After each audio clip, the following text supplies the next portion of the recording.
Hey, everybody. Welcome to the Geek Buddies. Hey!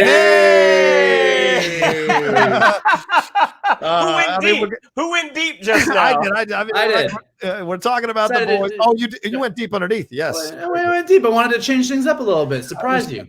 I respect. Hey. Speaking of being surprised, that's it. You've clicked on this, and we're talking about The Boys season 2. It's spoiler review. We're reviewing episodes 1 through 4 that have come out so far for people to watch on Amazon Prime. This show got a lot of pushback from fans and review bombing from fans because they were upset that in a binging world that this was not released on a streaming service like Amazon Prime for all the episodes to watch. But Amazon Prime typically releases things week to week on some of their shows. So I don't know why people were surprised, and they said it over and over again that it was going to be weekly, but people were very upset about it. But I myself am excited to talk about these 4 episodes as a massive fan of season 1.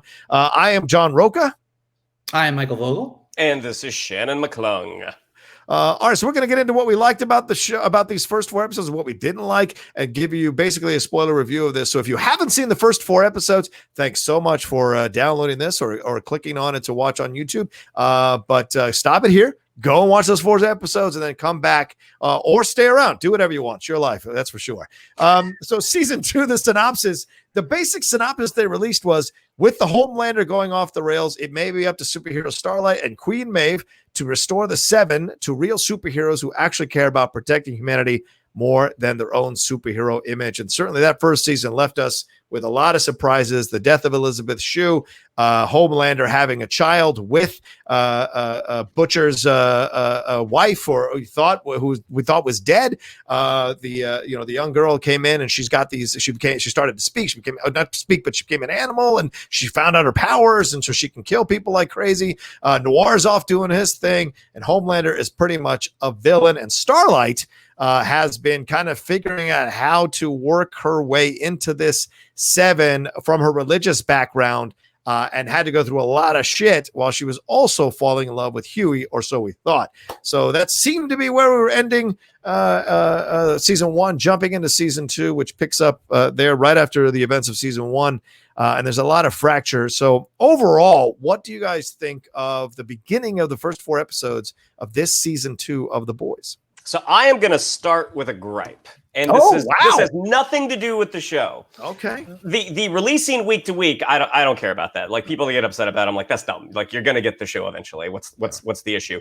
My issue is with Amazon's previously on. So when you have a show that you have not seen in about a year, and they give you a previously on that lasts about 30 seconds. Now, if you did not have time to go back and rewatch the entirety of season 1, there's some stuff that you're a little fuzzy on. Because I was trying to remember. I'm like, wait a minute, did Starlight and Huey break up? And Butcher was at that house, and now he shows up at the. Wait, what? Like, just give me a 2-minute, give me a Netflix refresher. So you didn't like that didn't have an episode 1 or season 1 recap before the show started? No, they should have had that, because the whole first episode, which I went ahead and watched twice, the first viewing, I was like, no, wait, why are they there? It was just a little frustrating for me. You're upset with Amazon about your poor memory. Okay. I will put it this way. Netflix is the leader in streaming because of their 2-minute previously on. I will agree that Netflix does a very, very good job with their previously on. I usually tend to go back and at least watch the last couple episodes to sort of put my feet back in the pool. And Netflix, I don't do it as often because I know they have a really, really good, like with Umbrella Academy season 2, I watched the synopsis and I was like, oh yeah, we are good. I remember all this now.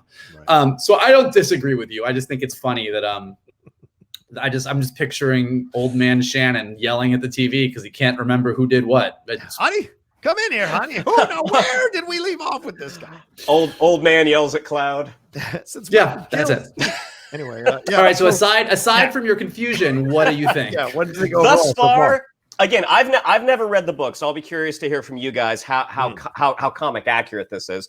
Thus far, I I freaking love The Boys. I mean, there has not been a creative step that they've made that I've kind of like, that was a weird choice. So engaging.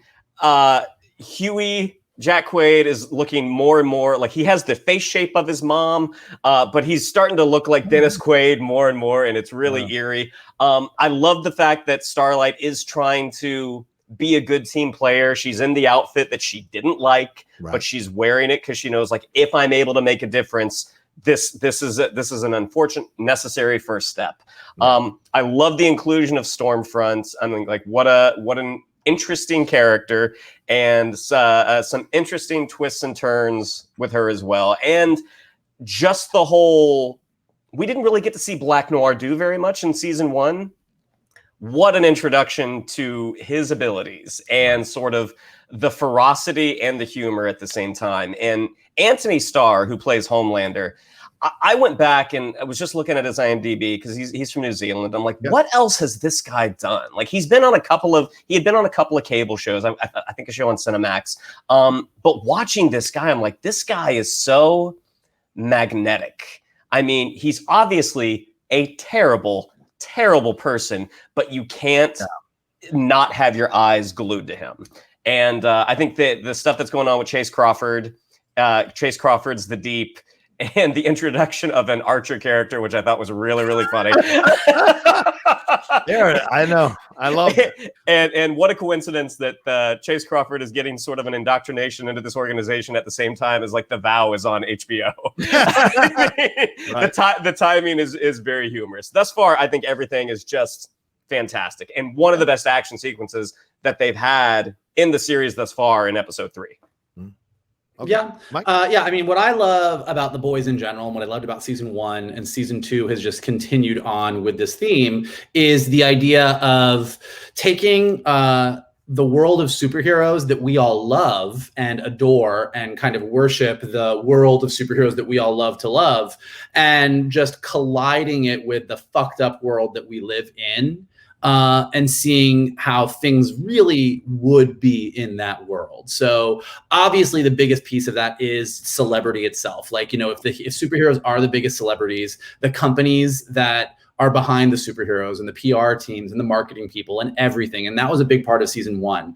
But everything in season 2 so far, from sort of manufactured wars, with Homelander kind of taking the V and giving it to, spreading it around the globe, to cults preying on celebrities and celebrities getting indoctrinated into crazy cults, to even, you know, with the episode 4 getting into systemic racism and superhero brutality in place of police brutality.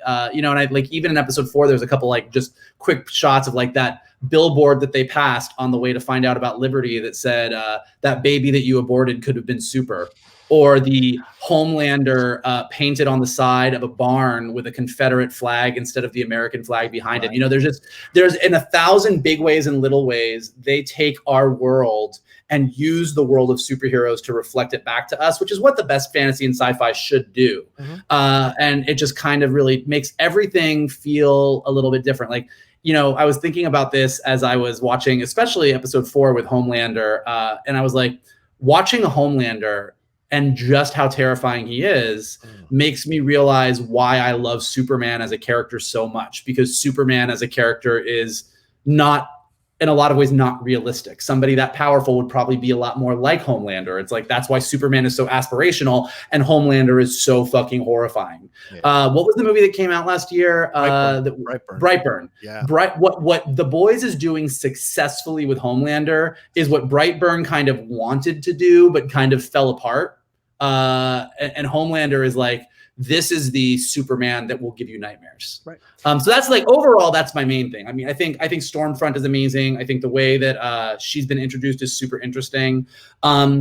I also think with Huey and Starlight, I love that we have these two sort of way in characters, that we had these two characters in season 1 where Huey sort of fell into the world of the boys and this squad of normal people that were our last line of the only people that could stand up against superheroes. And he's sort of become a part of that world. And at the exact same time, Starlight was introduced to this world of superheroes and had this idealism that has sort of been beaten down. And watching where they're both at in season 2 and watching them kind of struggle to stay above water as this world of supers and non-supers and everything is kind of eating them alive is really, really interesting to me. Yeah. 1,000% agree. I've been enjoying it. I didn't know if I wanted to watch it, to be honest with you. I kind of hesitated. I got in the episodes early, but I've been kind of hesitating for weeks. I've been busy, but also it's kind of an excuse sometimes because if you really want to watch something, you'll make time to watch it, but for this one, I think I was hesitating to watch it because when the first season came out, I still wasn't fully embracing the madness of the political landscape that had happened. As angry as I was about some of the things, the boys seemed to be like, yeah, we still think we're good as a country. We still think we're essentially good. So The Boys is a nice fantasy that kind of makes fun of superheroes. Now, as we see how people have been abusing their power, how infantile man-children can really run certain countries or certain organizations or certain companies in a desperate pursuit to remain relevant, in a desperate pursuit to remain cool, eliminating the people who don't kowtow to them, it felt a little too realistic, and I wasn't sure if I wanted to walk back into this season. And to be honest with you, Homelander became someone I vehemently hated as every episode came along in season 2. As I've watched every episode so far, I really thoroughly dislike and hate Homelander, even more so because he's wearing that American flag on his back as a cape. That's almost now in our world too much on the nose, which wouldn't have been the case a year or two ago, in my opinion, but certainly feels that way now. But then I had to confront my own feelings as I saw Stormfront coming through, and I initially was like, hell yeah, tell her like it is, girl, blah, blah, blah. And then you see, oh no, she's a racist. Great, cool. So it's just that kind of thing when it doesn't matter what, and she says it, right? It doesn't matter if you have vag or balls or a penis or whatever she says, or more coarse than that. You can be good or you can be bad. It's irrelevant. In that approach. So they are walking the line like they did in that first season of going at these social movements, going at these protests, going at Arrow with the Archer there, going at so much more. The cults, as you said. I mean, you could even connect what's going on with the deep to Tom Cruise and Scientology. There is definitely elements of that. And we're going to get you a beard. We're going to get you a woman. Like all of that rolling through this thing is so interesting. And then you've got this idea of Homelander trying to create wars in other countries so he can be relevant. He can still have a job. He can be adored by the masses. Once again, very similar to what's going on in our world. So a lot of it no longer felt like fantasy. A lot of it felt like, yeah, this is actually kind of probably how it would be. And how fucking depressing is that to think about? But that being said, the writing has been fantastic. The storylines have been great. The twists and turns in this, and it's dangerous in the second season. You can go off the rails. You can kind of lose the plot. You can kind of get too involved with stuff. They feel so realistic and honest and earned, and throwing in, the brother to the character. Oh God, I forget her name. Kumiko. Kimiko, throwing in the brother as a possible super villain / super terrorist in this whole situation, having him being part of what is essentially trying to expose what the Seven has been doing, what America's been doing. Do we give him more credit? Her trying to stop him, what that leads to, all of that. So there's so many dynamics working at the same time as you watch this. And then the creepiness of Homelander with who's the shapeshifter guy? What's his name? Doppelganger. Yeah, doppelganger changing into her. It was just kind of crazy. And then getting rid of Jennifer Esposito like that. Oh my gosh. I was super mad about that because I love Jennifer Esposito. So, I mean, they must have paid her good money for her to come back and do one episode. That's for sure. She went out with a bang. So all of it. But it's good to see Shanto Van Santen have a bit more to do as well. I liked her when she was on The Flash.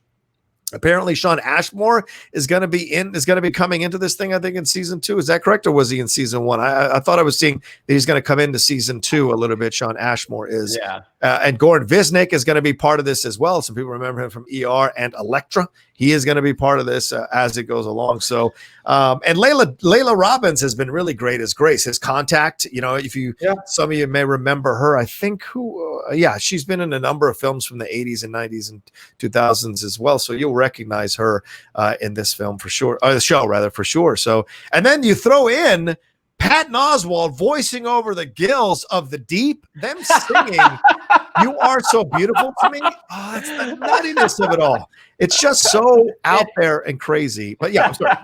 No, And I love really, Butcher. I'm sorry, real quick. Loving Yeah. Butcher and everything with Butcher, and the twist on Butcher when he says your baby's a super freak. Boom, game over. Like that is believable. Butcher is a dick in his own way as well. Well, but also I think that's what's really interesting about the show is, I mean, I guess when you watch season 1, because you're kind of seeing things through the eyes of Butcher, you're kind of looking, I guess the show is set up with this premise or this idea that super's bad. Yeah. Super's bad. Like that's pretty much what it is. Like you all love superheroes, and this world is obsessed with superheroes, just like our world is obsessed with superheroes, except in this world they're real. And really the reality is they're all bad and they're fucked up. Right. But as the show has progressed and as we get into season 2, they take that idea and they just continue to complicate it. Like in season 1, Huey knew that he couldn't tell them about Starlight. And then they find out. And so now you have this Huey and Starlight relationship, and Starlight really is good. I mean, like she's trying to do the right thing here.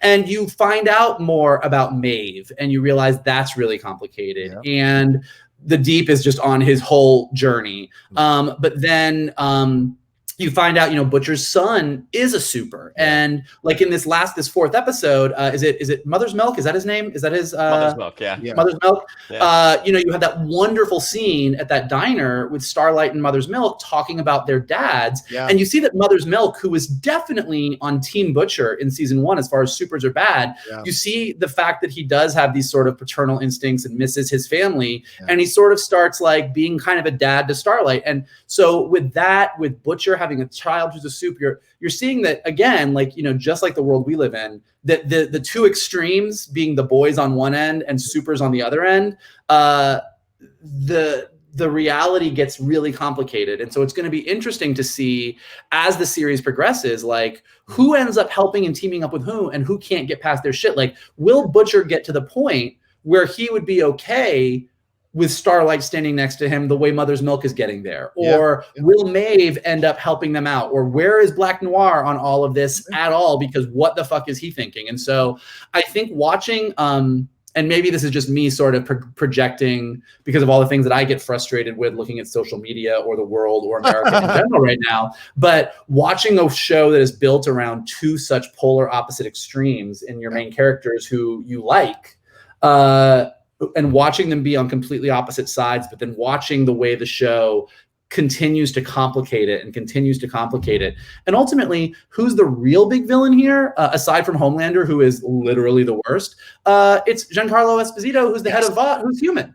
It's Vought, the company of humans that have built these supers and look at them as, expendable and nothing. Right. And I think like that's where Homelander has really started to spin out of control, is when he walked into Esposito's office and thought he was gonna intimidate him and boss him around the way he was used to doing. And Esposito was like, in the way that only Esposito can do, was just like, no, get the fuck out. And that, combined with the fact that Stormfront clearly could give two shits about Homelander, like he's spinning out of control. And and then Stormfront is the exact opposite. Kind of, Johnny, to your point, or I think Johnny, you said it, like Stormfront comes in with her social media and telling it like it is. And she's designed for you to be like, now here's the real deal. And so then to find out that she A, has been around for a very long time, and B, is possibly fucking worse than Homelander. Like, I'm waiting for, if we don't get Homelander versus Stormfront this season, I'm gonna be pissed. I want to see those two throw down hard. Well, and also like talking about the filmmaking of it, like the diner scene that you pointed out, where Mother's Milk and Starlight really had this nice connective moment, and then the culmination of that scene is this awful car wreck, which as a viewer you do not see coming at all. And Starlight's instinct as a hero is, I have to go help them, and they stop her. Like, no, this will do. You might help them in the short term. This is going to do more damage than it is good in the long run. Like, we gotta go. And you see, and I don't think it's a coincidence that after that they get back from that road trip that she kind of breaks things off with Huey. That's like, I understand. Like, we wanted to do this thing together. I can't do what you do because I should have helped that guy. And the inclusion of Giancarlo Esposito, because they released that clip beforehand. Like, I love Gus Fring, And at first I'm like, oh, this is just going to be more Gus Fring. By the end of that clip, I'm like, I'm okay with it. I'm okay with it. Just because you get to see the negotiating that Elizabeth Shue would do, Giancarlo Esposito is not going to do. And it's going to make for a very interesting confrontation later in the season. Well, and that does happen eventually in episode 4 when he goes up to the room to 99, or goes down to floor 99, or is it up to 99, I think, and then says like, I don't come up here a lot. After the stock has gone down, he's like, we're in this together, or we're in, and Homelander's like, shut the fuck up, we're gonna do it, and blah blah blah. So it's like it's and I think there's a lot of meta things working here, even within that relationship, right? Because I mean, Homelander has that really meta comment where he's like, "Companies die, talent is forever." Is the creator here? Kripke is his name. The creator of Eric Kripke. Is he making a comment about actors? Is he making a comment about himself? Like, what is this? And then you have that guy presenting the film for the Seven, the Return of the Seven, or the Creation of the Seven, and that's the cheesiest pitch you'll ever see. But that's probably how. And Mike, you might know this. That's how pitches maybe get bought in Hollywood. Enthusiasm of the people pitching it, looking like complete and utter doofs. I've been in pitches that were that was not parody. That was not parody. That was like pulled straight from reality and just placed upon a television for us all to enjoy. I've been in some. There's one pitch in particular that I can't say what it was, but I sat in a pitch and sat in a room with a bunch of executives, and while the pitch was happening, I was like, "This is."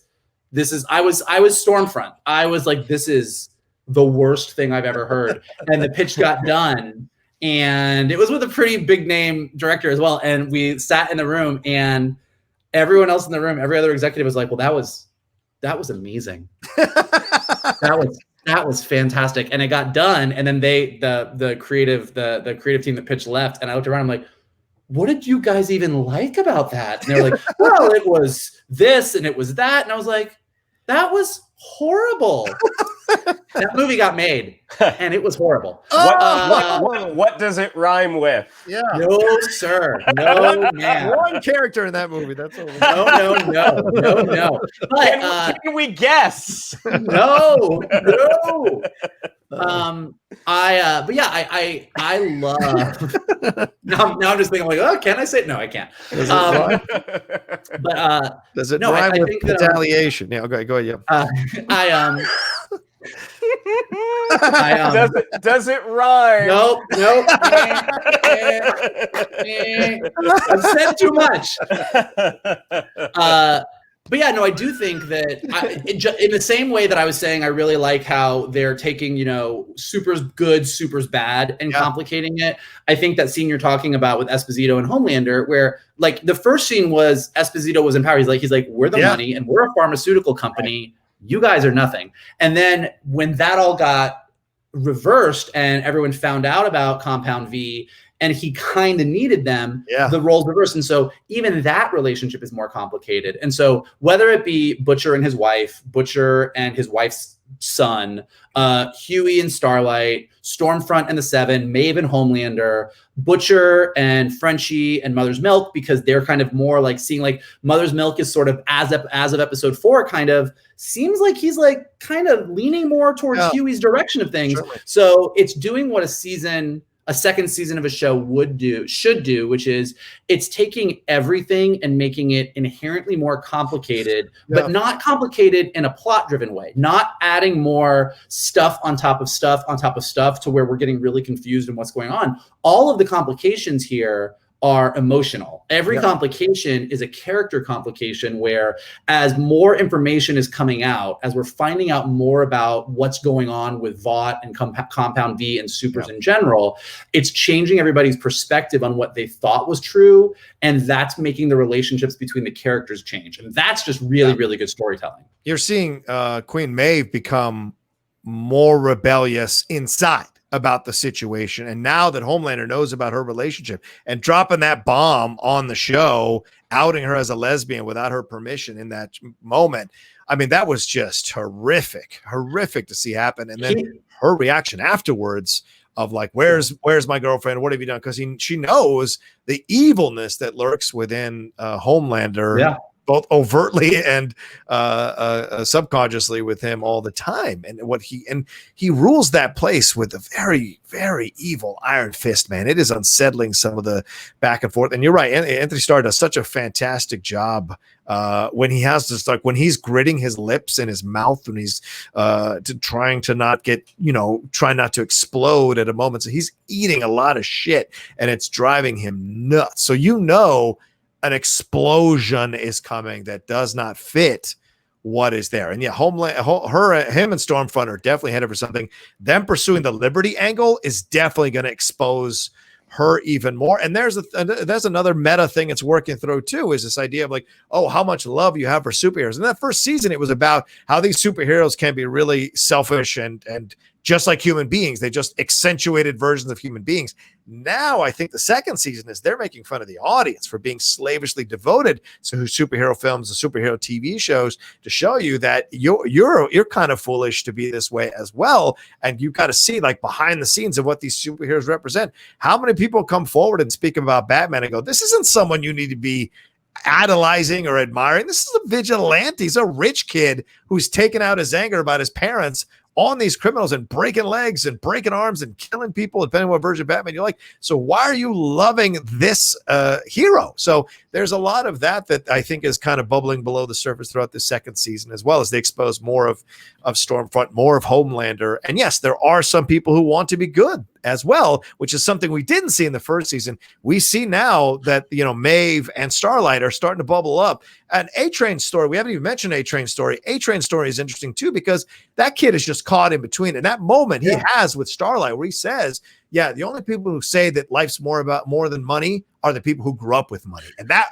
stopped her cold. And I thought that was brilliant, to give him just a little bit of something, even though he's kind of a menacing dick. You give him a little bit of something to show that there's stuff underneath. And then him getting kicked out.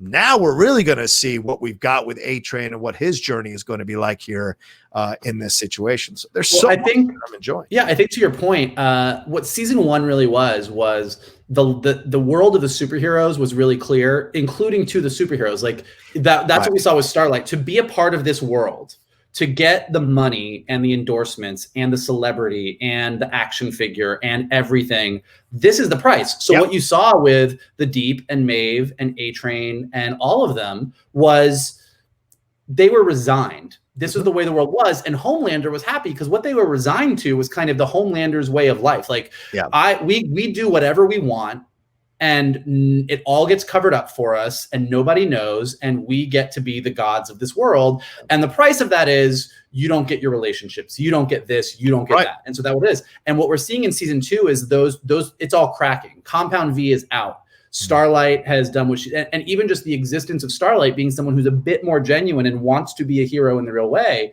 is having an effect on Maeve. Maybe it will have an effect on A-Train. Like you'll see what this is. And so all of a sudden you get like, now I think what the show really becomes is it possible to actually be the hero that you're pretending to be, or is society going to keep you down? And we'll see what happens. Yeah, agreed. All right. Any final words? And we're at the 30-minute mark on this one. Any final words about this season, Shannon? Anything you want to throw in at the end here? Can't wait to see what happens. And it was Eric Kripke's decision to go to the weekly format because he didn't want the show to be consumed in a weekend and people stop talking about it. I think that's absolutely fair, because there's a lot in these episodes to break down and talk about. And certainly we've done the best we can here of this 30-minute review ourselves. So yeah, that's a great point. And any predictions for what we might see in these next 4 episodes? A lot of blood and a lot of sex. a lot of Gil musical numbers. I think we've got a Homelander Butcher situation coming, a la Batman Superman at the end of Dark Knight Returns. I think we've got something coming where it's going to be a titanic fight between these two guys. It's building to a head for whatever reason, and don't be surprised if someone has superpowers. And I haven't watched ahead. Don't be surprised if someone has superpowers in this cast who hasn't shown it yet. I wouldn't be surprised if that pops up in some way, shape, or form. So I don't know. I'm just throwing it out there. But I could be wrong. I could be completely wrong. But yes, I agree with Mikey. I think it's Stormfront, Homelander fight is in the offing for sure, if nothing else, in the ring, center stage, Madison Square Garden. All right, thanks everybody for watching this episode, this review of The Boys season 2, episodes 1 through 4. Let us know what you thought in the comment section below about our review or your thoughts about the season as well. Shannon, what do we have to tell them? Yeah, if you'd like to follow us on social media, on Twitter, it's @geek_buddies, on Instagram, @the_geek_buddies. If you'd like to follow me on social media, on Twitter, it's @Shannon_McClung, on Instagram, @Shannon the Geek Buddy. If you would like to follow Mr. Vogel, it's @MK2. And if you'd like to follow Mr. Rocha, it's @The Rocha Says. Mikey? Listen, us, the Geek Buddies, and I mean this as all of us together, we're like the Spice Girls. We can't all, we got to be a big group together to make this happen. And so we need you to subscribe below. We need you to like the post. Tell us what you want, what you really, really want. Yeah. And we'll tell you what we want, what we really, really want. We wanna. No? Okay. Nothing? Great. Think it's like, fine. There it is. Thank you. Look, so for us to be one big, happy 90s aughts girl band family, like I said, like the post below, leave comments. If you're listening to us on Anchor or Spotify or Apple Podcasts, rate us, leave us some comments there, and absolutely retweet this, post it on your Facebook, text it to your friends, and if you want to be my lover, you got to get with my friends. These are my friends right here. Or his buddies. All right, thanks everybody for watching this episode of the Geek Buddies review. We'll do more of these as the seasons go along, as some of these shows start popping off, and we'll be a bit more topical. We'll get to these before these shows drop, or maybe right as these shows are dropping, so we can take advantage of your desire to hear what our thoughts are on so many of these things. So look for more of those coming down the road from the Geek Buddies as well. All right, take care of yourselves. Have a great rest of your day, and we'll talk to you next time on the Geek Buddies. Hey.